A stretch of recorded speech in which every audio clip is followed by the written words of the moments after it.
ג'ון מוס בישראל, הוא היה כאן בחודש שעבר, ימים אחדים, המתופף היהודי של להקת מועדון תרבות, קלצ'ר קלאב, והוא יחזור עם כל הלהקה בקיץ שוב להופיע בפארק הירקון בתל אביב. אנחנו הצלחנו להשיג ראיון איתו באולפן התל אביבי שלנו, ואנחנו נצפה בחלקים מן הראיון הזה עם ג'ון מוס, אבל תחילה בואו נזכר בצלילים אחדים מלהיטה הראשון של להקת מועדון תרבות, Do you really want to hurt me? האם את באמת רוצה להכאיב לי? שימו לב למילים על גב, על החולצה, לא על גבה.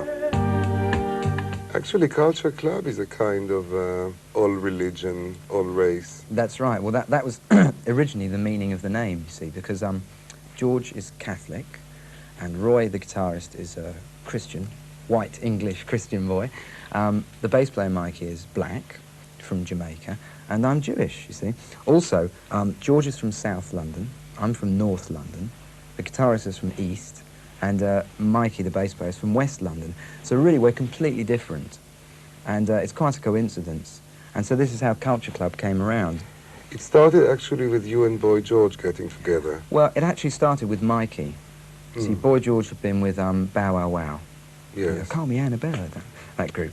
And he didn't get on with Malcolm McLaren at all, so he left.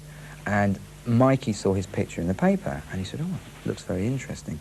So he met George in a club one night and said, do you want to start a group? You see, and George said, yeah, okay, then why not? But they didn't have any experience, and Mikey was a bit lazy, you know, he didn't want to do much. So they decided to look for a drummer. And it's very strange, because when I first met George, there were like no songs, nothing, just a lot of talent, you know. Like Mikey and George were very keen, but they didn't know what to do. And George used to write poetry, like, you know, write loads of poetry. And I used to look at it and say, like, you need a verse and a chorus. And slowly, what I did was, like, organise him. Because George had the talent, and he had the voice, but he's so creative, he was going all over the place, everywhere, and he needed someone to take him and push him in the direction. You were the most experienced, really, among the members of the group. Yeah, 7 years of failure. The best experience. But in good company, though. Very good, yeah, I was with The Clash, but I left them because they were, they had very strong political views, which I didn't agree with. But Mick Jones in The Clash is Jewish, right? It's very strange, yeah. In spite of his views. Yeah, that's why they never used the swastika, you know? You know, the Sex Pistols used the swastika. Oh, yes. The one thing I liked about The Clash, I said, listen, if I, you know, play with you, there's no way I'm going to wear this, you know, no way. And they said, no, it's Jewish, you know. I said, oh, yeah. But I had to leave The Clash because if someone has a political view, it's okay if they believe in it. But they didn't believe in it, you know. They went on to become rich and they didn't give their money away. And, so what was it, just a kind of a commercial pose? No, I think actually they were sort of naive. Even though they weren't very young, they actually believed in very socialist ideas, and they thought if they got successful, they'd give their money away.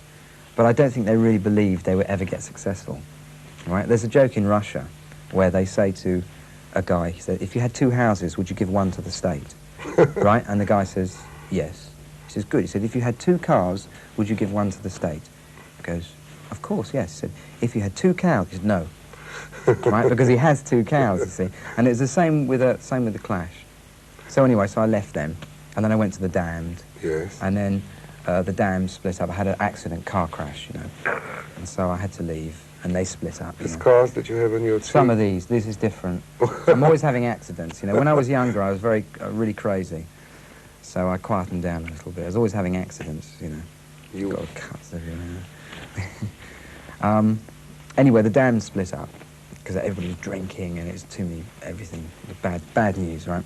So then I went to Stiff Records, and my group, The Edge, became like a Motown band for Stiff, but they bring in like Jonah Louie, Kirsty MacColl, Jane Eyre, and we'd be the group. So we'd be sitting in the studio, we look at the song, write some music, play it, thank you very much, and go. Then that fell apart. And then Adam, from Adam and the Ants, came to me and he said, I'd like you to play with me and show me how to do 2 drums together. And I worked with him on 2 singles, but he was too demanding. You know, he wanted all the ideas, but he wouldn't let you...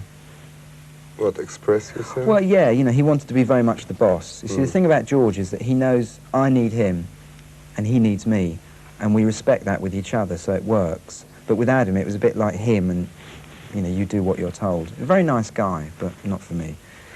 I was actually wondering who writes the songs for Culture Club, because you always get, all of you get the credit for it. That's but how right, does it usually work out? Well, George writes all the lyrics. He won't sing anybody else's lyrics. You know, George, he's very personal, his lyrics, and he has to sing them, otherwise he can't express them properly, you know, artist. Right? So what happens is George will write the lyrics and have a melody. He doesn't play piano, he just like out of thin air. That's why he Makes up a tune. Yeah, he's incredible, very talented, very good with words. Typical Irishman, you know, very good with words. And then he'll bring it in. We all go in the studio like this, with just drums, guitar, piano, bass. And Roy, who's like very musical, very good piano player, if George sings like "Come, come, come, come," he'll go do do do do do do do do do do do do.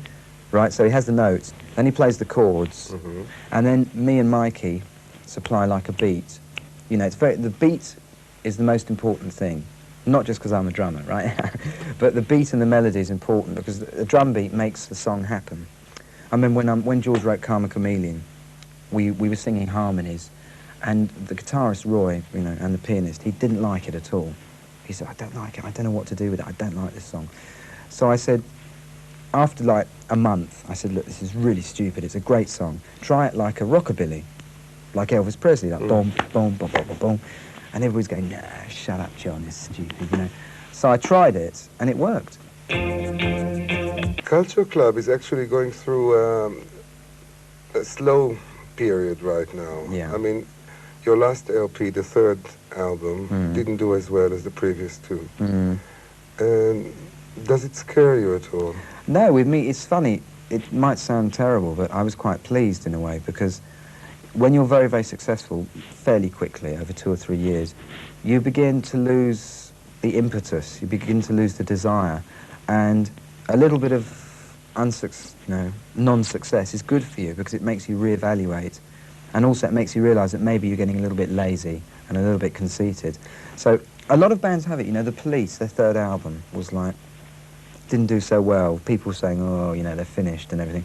Duran Duran, Seven and the Ragged Tiger, is a terrible album.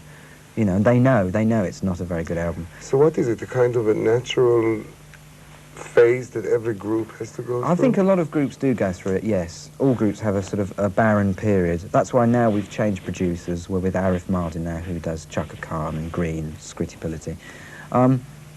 You can get lazy, and it's very difficult when you're in a group to know when to change. If you change too early, it's not good.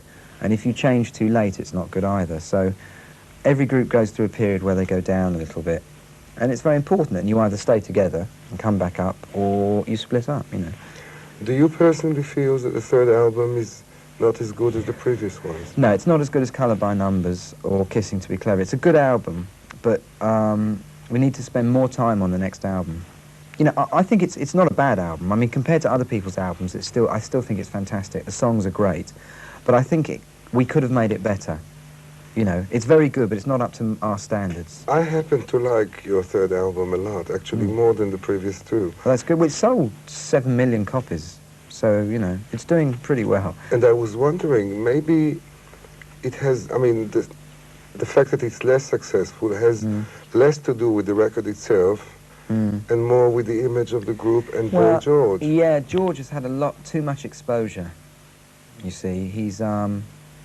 He went through a stage in England where he was going out, you know, to a concert maybe and getting really dressed up, you know, and I said, like, well, you know, you're asking for it, you're making news for yourself all the time. And I don't think he really realised that maybe it could work badly for him, because, you know, the press used to love George. They said, "Hey, he's fantastic." Then one day he got bad press, and he said, like, "What's happened?" He couldn't believe it, you know, but I knew, and I tried to tell him, but you can't, you know, he's not a baby. You have to let people learn. And people can get bored of it, you know, if you've got a very strong image. John Moss, מתופף